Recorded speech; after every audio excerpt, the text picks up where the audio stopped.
اگر میں کہوں ہزاروں تو شاید غلط نہ ہوگا، 3 روزہ 5 روزہ 7 روزہ وغیرہ تراویح کا ان کا ذہن ہوتا ہے اور اہتمام بھی ہوتا ہے، پڑھتے بھی ہیں. مگر اس میں یہ ہوتا ہے کہ 3 روزہ پڑھ لی 5 روزہ پڑھ لی تو اب چونکہ ایک طویل وہ گھنٹوں تک یہ تراویح چل رہی ہوتی ہے. ایک تو ان کے پڑھنے کے انداز تھوڑے سے اس طرح ہوتے ہیں کہ جب رکوع ہو رہا ہوتا ہے تب یہ کھڑے ہو رہے ہوتے ہیں. پھر ان میں بعضوں کا یا کئیوں کا یہ ذہن ہوتا ہے کہ بس یہ پڑھ لی تراویح ہماری ہو گئی. تو اس حوالے سے کیا طریقہ کار ہونا چاہیے، ارشاد فرمائیے. 3 دن 5 دن 7 دن میں جو تراویح پڑھی جاتی ہے، تو اس میں جو سمجھتے ہیں کہ میں نے تو قرآن ختم کر لیا تو اب مجھے تراویح کی ضرورت نہیں ہے. تو اگر واقعی قرآن وہاں ختم ہوا ہے، ایک ایک حرف اس میں آپ نے سن لیا ہے، اب پڑھا گیا ہے، تو قرآن تو ختم ہوا.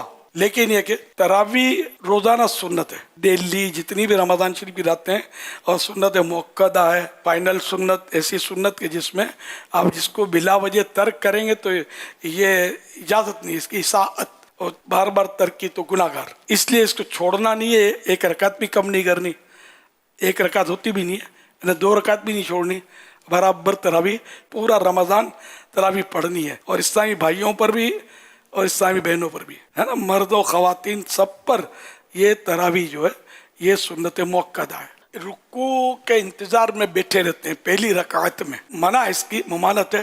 اور اس کو بہار شریف میں منافقین کا طریقہ لکھا ہے، اور یہ آیت مبارکہ بھی لکھی ہے، وَإِذَا قَامُوا إِلَى الصَّلَاةِ قَامُوا كُسَالَىٰ، اور جب نماز کے لیے اٹھتے ہیں تو ہارے جی سے، مرے مرے دل سے اٹھتے ہیں. تو یہ منافقین اس طرح ظاہر کرتے ہوں گے جب یہ آیت مبارکہ ہے.